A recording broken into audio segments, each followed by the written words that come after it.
পরমাণুর গঠন বা পরমাণু কীরকম হতে পারে বা তার মধ্যে ইলেকট্রন, প্রোটন, নিউট্রন এগুলো কিভাবে থাকবে সে সম্পর্কে বিভিন্ন বিজ্ঞানী বিভিন্ন ধরনের ধারণা দিয়েছেন বা একটি করে মডেল দাঁড় করিয়েছেন। আমরা এসএসসি লেভেলে দুইটি বিজ্ঞানীর পরমাণু মডেল সম্পর্কে জানব। তা হলো রাদারফোর্ডের পরমাণু মডেল এবং বোরের পরমাণু মডেল। প্রথমে আমরা জানব রাদারফোর্ডের পরমাণু মডেল সম্পর্কে। 1911 খ্রিস্টাব্দে বিজ্ঞানী রাদারফোর্ড পরমাণুর গঠন সম্পর্কে একটি মডেল প্রদান করেন। বিজ্ঞানী রাদারফোর্ড পরমাণুর গঠনকে বা পরমাণু মডেলকে সৌরজগতের সাথে তুলনা করেন। এজন্য রাদারফোর্ডের এই পরমাণু মডেলকে সোলার সিস্টেম মডেল বা সৌর মডেল বলা হয়। আবার এই মডেলের মাধ্যমে বিজ্ঞানী রাদারফোর্ড সর্বপ্রথম নিউক্লিয়াসের ধারণা দেন এবং নিউক্লিয়াস আবিষ্কারও করেন তিনি, বলে এই মডেলটিকে নিউক্লিয়ার মডেলও বলা হয়। তো তার মডেলে কি কি প্রস্তাবনা থাকছে আমরা একটু জেনে নিই। তো পরমাণু হবে কীরকম? গোলাকার এবং পরমাণুর একটি কেন্দ্র থাকবে। এই কেন্দ্রের নাম হবে নিউক্লিয়াস। নিউক্লিয়াসের ভিতরে ধনাত্মক চার্জবাহী প্রোটন থাকবে এবং নিউক্লিয়াসের বাহিরে ঋণাত্মক চার্জবাহী ইলেকট্রন থাকবে। যেহেতু আপেক্ষিকভাবে ইলেকট্রনের ভর শূন্য ধরা হয়, কাজে নিউক্লিয়াসের ভেতরে অবস্থিত প্রোটন বা নিউট্রনের ভরই হচ্ছে পরমাণুর ভর হিসেবে গণ্য হবে, আর ইলেকট্রন ভরকে উপেক্ষা করা হবে। পরমাণুর মোট আয়তনের তুলনায় নিউক্লিয়াসের আয়তন অত্যন্ত নগণ্য, অর্থাৎ নিউক্লিয়াস অত্যন্ত ক্ষুদ্র এবং পরমাণুর ভেতরের বেশিরভাগ জায়গায় তাহলে কি ফাঁকা। সৌরজগতে সূর্যকে কেন্দ্র করে যেমন বিভিন্ন কক্ষপথে অন্যান্য গ্রহগুলো আবর্তন করে, ঠিক নিউক্লিয়াসের চারিদিকে বিভিন্ন কক্ষপথে থেকে ইলেকট্রনগুলো আবর্তন করে। কোনো পরমাণুর নিউক্লিয়াসের ভিতরে যে কয়টি প্রোটন থাকে, নিউক্লিয়াসের বাহিরেও সে কয়টি ইলেকট্রন থাকে। যেহেতু প্রোটন এবং ইলেকট্রন সমান এবং বিপরীতধর্মী চার্জ বহন করে, তাই পরমাণুর চার্জ সামগ্রিকভাবে শূন্য হয়। ধনাত্মক চার্জবাহী নিউক্লিয়াস এবং ঋণাত্মক চার্জবাহী ইলেকট্রনের মধ্যে এক ধরনের আকর্ষণ বল কাজ করে। এই আকর্ষণ বল হচ্ছে স্থির বৈদ্যুতিক আকর্ষণ বল। সূর্যের চারিদিকে যখন গ্রহগুলো ঘূর্ণায়মান থাকে তখন একটি ঘোরার জন্য একটি কেন্দ্রমুখী বলের প্রয়োজন হয়, আর এই কেন্দ্রমুখী বলের যোগান দেয় হচ্ছে মহাকর্ষ বল। ঠিক এখানেও নিউক্লিয়াসের চারিদিকে ইলেকট্রনগুলো যখন ঘুরতে থাকবে বা ঘুরবে তখন একটি কেন্দ্রমুখী বলের প্রয়োজন হবে, আর এখানে কেন্দ্রমুখী বলের যোগানটা দেয় হচ্ছে এই স্থির বৈদ্যুতিক, অর্থাৎ নিউক্লিয়াসের ধনাত্মক চার্জ এবং নিউক্লিয়াসের বাইরে ঋণাত্মক চার্জ ইলেকট্রনের মধ্যে যেই আকর্ষণ বলটা কাজ করে, সেই আকর্ষণ বলটাই হলো এখানে কেন্দ্রমুখী বলের কাজ করে। তো যাই হোক, রাদারফোর্ডই সর্বপ্রথম নিউক্লিয়াস এবং ইলেকট্রনের কক্ষপথ সম্পর্কে ধারণা দেন এবং তিনি সর্বপ্রথম নিউক্লিয়াস আবিষ্কার করেন। তিনি সর্বপ্রথম একটি গ্রহণযোগ্য পরমাণু মডেল প্রদান করেন। তথাপিও এই মডেলের কিছু সীমাবদ্ধতা আছে, কিছু ত্রুটি আছে। আমরা এখন জানবো রাদারফোর্ডের পরমাণু মডেলের সীমাবদ্ধতাগুলো সম্পর্কে। এই মডেলে ইলেকট্রনের কক্ষপথের আকার কীরকম হবে সে সম্পর্কে ব্যাখ্যা দেওয়া হয়নি। সৌরজগতের সূর্য এবং গ্রহগুলোর সামগ্রিকভাবে কোনো আধান বা চার্জ নেই, কিন্তু পরমাণুতে ইলেকট্রন ও নিউক্লিয়াসের আধান বা চার্জ আছে। ইলেকট্রনগুলো ঋণাত্মক চার্জযুক্ত এবং নিউক্লিয়াস হচ্ছে ধনাত্মক চার্জযুক্ত। এখানে চার্জহীন সূর্যের সাথে ধনাত্মক চার্জযুক্ত নিউক্লিয়াসের তুলনা করা হয়েছে, আবার চার্জহীন গ্রহের সাথে ঋণাত্মক চার্জযুক্ত ইলেকট্রনের তুলনা করা হয়েছে।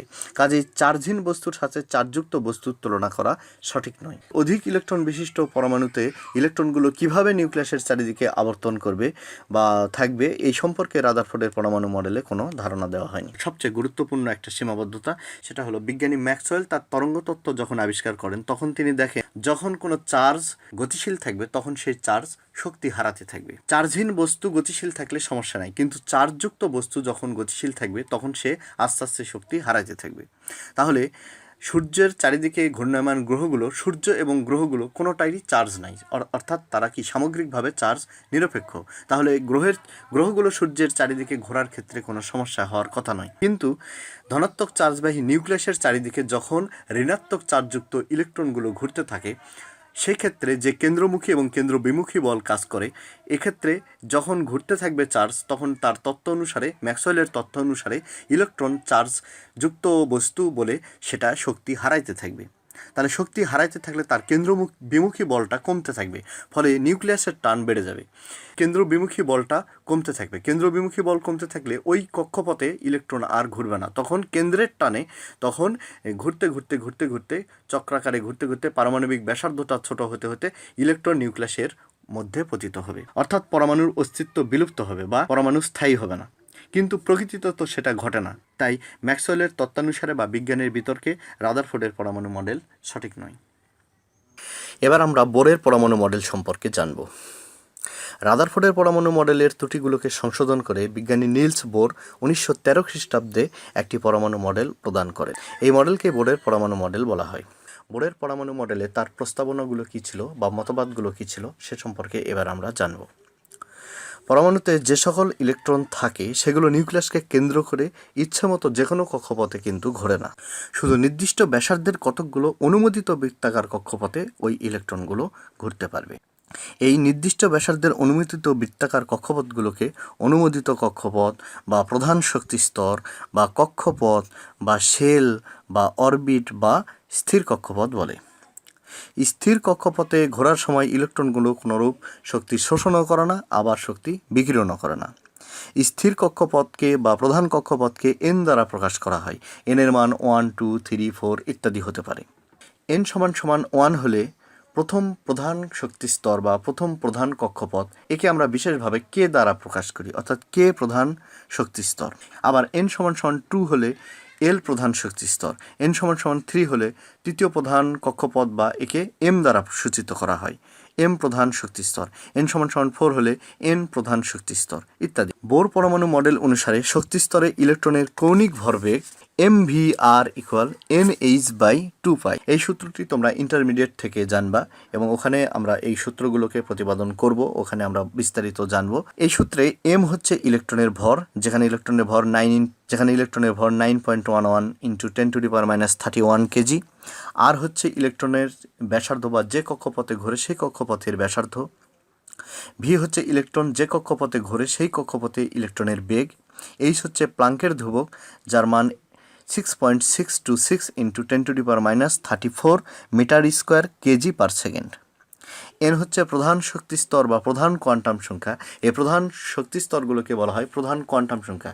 তোমরা এই প্রধান কোয়ান্টাম সংখ্যা, সহকারী কোয়ান্টাম সংখ্যা, কোয়ান্টাম সংখ্যা সম্পর্কে পরবর্তীতে আরও বিস্তারিত জানবে যখন আমরা ইলেকট্রন বিন্যাস করব।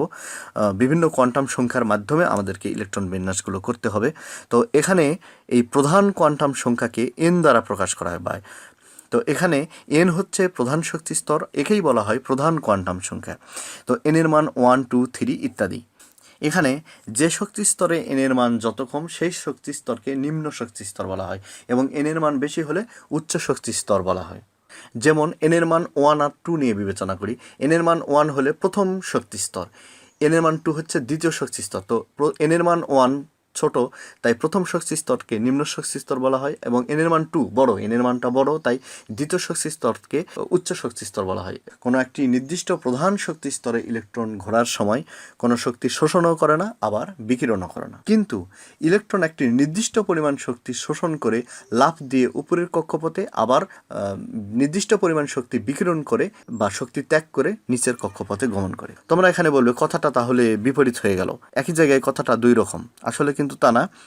এখানে প্রথমে বলা হচ্ছে কি, কোনো প্রধান শক্তি স্তরে ইলেকট্রন অবস্থানকালে বা ঘোরার সময় কোনো শক্তি শোষণও করে না, বিকিরণও করে না, অর্থাৎ স্বাভাবিকভাবে সে কোনো শক্তি শোষণও করবে না, বিকিরণও করবে না। কিন্তু ওই ইলেকট্রনকে যদি বাহির থেকে কোনো পরিমাণ শক্তি জোর করে দিয়ে দেওয়া হয়, তাহলে সে একটা নির্দিষ্ট পরিমাণ শক্তিই গ্রহণ করে লাফ মেরে উপরে কক্ষপথে যাবে।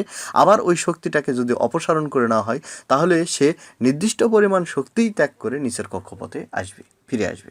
এখানে ব্যাপারটা এরকম যে, ধরো তুমি রাতে তোমরা বাড়িতে ঘুমিয়ে আছো, হঠাৎ একদল সন্ত্রাসী কী করলো, তোমাদের উপর হামলা করলো, করে লাঠিসোঁটা দিয়ে মেরে তোমাদেরকে বাড়ি থেকে বের করে দিল। তাহলে কি করবে? তোমরা জানের ভয়ে বাড়ি থেকে নিরুপায় হয়ে চলে যাবে। এখন তারা যখন, সন্ত্রাসীরা যখন চলে যাবে, তখন কি তোমার বাড়ি থেকে তুমি কি এককালীন চলে গেছো, আবার তুমি ফিরে আসবে? তাহলে বলের প্রভাবে তুমি বাধ্য হয়ে চলে গেছো কারো বল প্রয়োগের ফলে। এখন তারা যখন মুভ করছে, তুমি আবার স্বাভাবিকভাবে যখন তুমি তোমার বাড়িতে ফিরে আসবে, ঠিক এরকম ইলেকট্রনকে যখন জোর করে শক্তি দেওয়া হয়, তখন সে লাফ মেরে উপরের কক্ষপথে যায়। আবার যখন শক্তি অপসারণ করে নেওয়া হয়, তখন সে নিচের কক্ষপথে ফিরে আসে। তবে এই ইলেকট্রনের শক্তি নেওয়া এবং ত্যাগ করার মধ্যে একটা শর্ত আছে। সে শর্ত হলো, ইলেকট্রনকে একটি নির্দিষ্ট পরিমাণ শক্তি দিলেই সে নিবে, তার সাথে বেশি শক্তি বা তার সাথে কম শক্তি দিলে সে নিবে না। অর্থাৎ নিম্ন শক্তি স্তর থেকে উপরের শক্তি স্তরে তোলার জন্য ইলেকট্রনকে যে পরিমাণ শক্তি দিলে ইলেকট্রন উপরের কক্ষপথে উঠবে, ঠিক সেই পরিমাণ শক্তিই তাকে দিতে হবে। তার সাথে বেশি দিলেও নেবে না, ব্যাক করে দিবে, পুরোটাই ব্যাক করবে, এবং কম দিলেও নেবে না। হয়তো এমন যে প্রথম কক্ষপথ থেকে দ্বিতীয় কক্ষপথে তোলার জন্য ধরে নিলাম 5 MeV শক্তির প্রয়োজন, এখন আমি 4 MeV দিলাম, তাহলে মিডিলে থাকবে। ইলেকট্রন একটু উপরে উঠলে মিডিলে থাকবে, তা থাকবে না। হয় তাকে 5 MeV শক্তিই দিতে হবে, নতুবা তাকে 5 MeV শক্তির বেশি যে 6 MeV দেব 5 MeV, তাহলে প্রথম শক্তি স্তর থেকে দ্বিতীয় শক্তি স্তরে উঠেও বেঁচে যাবে, তাহলে তো কনফার্ম উঠবেই।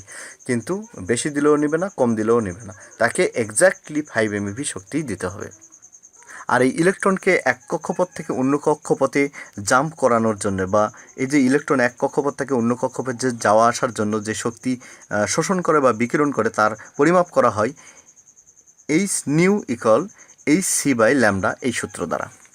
এখানে সি হচ্ছে আলোর বেগ, তোমরা জানো আলোর বেগের মান হচ্ছে 3 × 10⁸ মিটার/সেকেন্ড। নিউ হচ্ছে শোষিত বা বিকিরিত শক্তির কম্পাঙ্ক বা ফোটনের কম্পাঙ্ক, এর একক হচ্ছে পার সেকেন্ড বা হার্জ। ল্যামডা হচ্ছে শোষিত বা বিকিরিত শক্তির তরঙ্গদৈর্ঘ্য বা ফোটনের তরঙ্গদৈর্ঘ্য, এর একক হচ্ছে মিটার। এই ফোটন কি, এগুলো তোমরা পরবর্তীতে ক্লাসে জানবে। আপাতত এই সূত্রগুলোকে দেখে নিই, বুঝে নিই। এই সূত্রগুলো তোমরা ইন্টারমিডিয়েট থেকে ভালোভাবে জানবে, এর প্রতিপাদন সহকারে এবং বিস্তারিত ব্যাখ্যা সহকারে। এই ক্লাসে যদি এই সূত্রগুলো প্রতিপাদন করা হয়, বা আমি এই লেকচারের মধ্যে যদি এটা প্রতিপাদন করে ভেঙে দিতে থাকি, তাহলে ভিডিওর লেন্থ অনেক বড় হয়ে যাবে এবং এই ক্লাসে এটা বেকার আলোচনা করা নিরর্থক হবে। তোমরা আপাতত এইটুকু জানলেই চলবে, তোমরা পরবর্তীতে এটা বিস্তারিত জানতে পারবে পরবর্তী ক্লাসে। আচ্ছা, এই যে ইলেকট্রন এক শক্তি স্তর থেকে অন্য শক্তি স্তরে যায়, আবার যখন স্বাভাবিক অবস্থায় ফিরে আসে, অর্থাৎ ইলেকট্রন ওই উপরের কক্ষপথ থেকে নিম্নের কক্ষপথে যখন ফিরে আসে, তখন তাকে ইলেকট্রনকে শক্তি ছেড়ে দিতে হয়। এই যখন ইলেকট্রন শক্তি ছেড়ে দেয়, তখন সে এই শক্তিটা আলো আকারে নির্গত হয় বা বর্ণালী সৃষ্টি করে। যখন উচ্চ কক্ষপথ থেকে নিম্ন কক্ষপথে নামে ইলেকট্রন শক্তি ছেড়ে দিয়ে, স্বাভাবিকভাবে নামবে না, যে ইলেকট্রনকে তোলা হয়েছে সেই ইলেকট্রনই শুধু নামবে। সে যে ইলেকট্রনটা নামলো, তখন যে শক্তিটা সে ছেড়ে দিবে সেটা বর্ণালী আকারে দেখা যাবে, আলোর বিকিরণ আকারে দেখা যাবে। এই আলোর বিকিরণকে যদি প্রিজমের মধ্যে দিয়ে পাস করাই, তাহলে আমরা এই পারমাণবিক বর্ণালী বা অ্যাটমিক স্পেকট্রাটা দেখতে পাবো। এবার আমরা জানবো বোরের পরমাণু মডেলের সাফল্য সম্পর্কে। রাদারফোর্ডের পরমাণু মডেল অনুসারে সৌরজগতে সূর্যকে কেন্দ্র করে গ্রহ ও উপগ্রহগুলো যেমন ঘুরছে, পরমাণুতে ইলেকট্রনগুলো তেমনি নিউক্লিয়াসকে কেন্দ্র করে ঘুরছে। এখানে ইলেকট্রনের শক্তি স্তরের আকার সম্পর্কে কোনো কথা বলা হয়নি, কিন্তু বোরের পারমাণবিক মডেলে পরমাণুর শক্তি স্তরের আকার বৃত্তাকার, এটা বলা হয়েছে। রাদারফোর্ডের পরমাণু মডেলে পরমাণুর শক্তি শোষণ করলে বা বিকিরণ করলে পরমাণুর গঠনে কী ধরনের পরিবর্তন ঘটে সে কথা কিন্তু বলা হয়নি। কিন্তু বোর পরমাণু মডেলে বলা হয়েছে পরমাণুর শক্তি শোষণ করলে ইলেকট্রন নিম্ন শক্তি স্তর থেকে উচ্চ শক্তি স্তরে ওঠে, আবার পরমাণু শক্তি বিকিরণ করলে ইলেকট্রন উচ্চ শক্তি স্তর থেকে নিম্ন শক্তি স্তরে নেমে আসে। রাদারফোর্ডের পরমাণু মডেল অনুসারে কোনো মৌলের পারমাণবিক বর্ণালী ব্যাখ্যা করা যায় না, কিন্তু বোরের মডেলের সাফল্য হচ্ছে বোরের মডেল এক ইলেকট্রন বিশিষ্ট পরমাণু যেমন হাইড্রোজেনের বর্ণালী ব্যাখ্যা করতে পারে, বা এই মডেল অনুসারে হাইড্রোজেনের বর্ণালী ব্যাখ্যা করা যায়। এত সাফল্য সত্ত্বেও বোরের পরমাণু মডেলের কিছু সীমাবদ্ধতা আছে। বোরের পরমাণু মডেলের কিছু সীমাবদ্ধতা বা ত্রুটি যেগুলো লক্ষ্য করা যায়, সেগুলো আমরা এখন জেনে নেই। বোর পরমাণু মডেলের সাহায্যে এক ইলেকট্রন বিশিষ্ট পরমাণুর পারমাণবিক বর্ণালী ব্যাখ্যা করা যায়, কিন্তু একাধিক ইলেকট্রন বিশিষ্ট পরমাণুর পারমাণবিক বর্ণালী ব্যাখ্যা করা যায় না। বোরের পারমাণবিক মডেল অনুসারে এক শক্তি স্তর থেকে ইলেকট্রন অন্য শক্তি স্তরে গমন করলে পারমাণবিক বর্ণালীতে একটি মাত্র রেখা পাওয়ার কথা, কিন্তু শক্তিশালী যন্ত্র দিয়ে দেখা গেছে যে প্রতিটি রেখা অনেকগুলো আবার ক্ষুদ্র ক্ষুদ্র রেখার সমষ্টি। এই প্রতিটি রেখা কেন অনেকগুলো ক্ষুদ্র ক্ষুদ্র রেখার সমষ্টি, বোর মতবাদ অনুসারে তার ব্যাখ্যা দেওয়া যায় না। বোরের পরমাণু মডেল অনুসারে পরমাণুতে শুধু আমরা বৃত্তাকার কক্ষপথের ধারণা পাই, কিন্তু পরে প্রমাণিত হয়েছে যে পরমাণুতে ইলেকট্রন শুধু বৃত্তাকার কক্ষপথেই নয়, উপবৃত্তাকার কক্ষপথেও ঘোরে।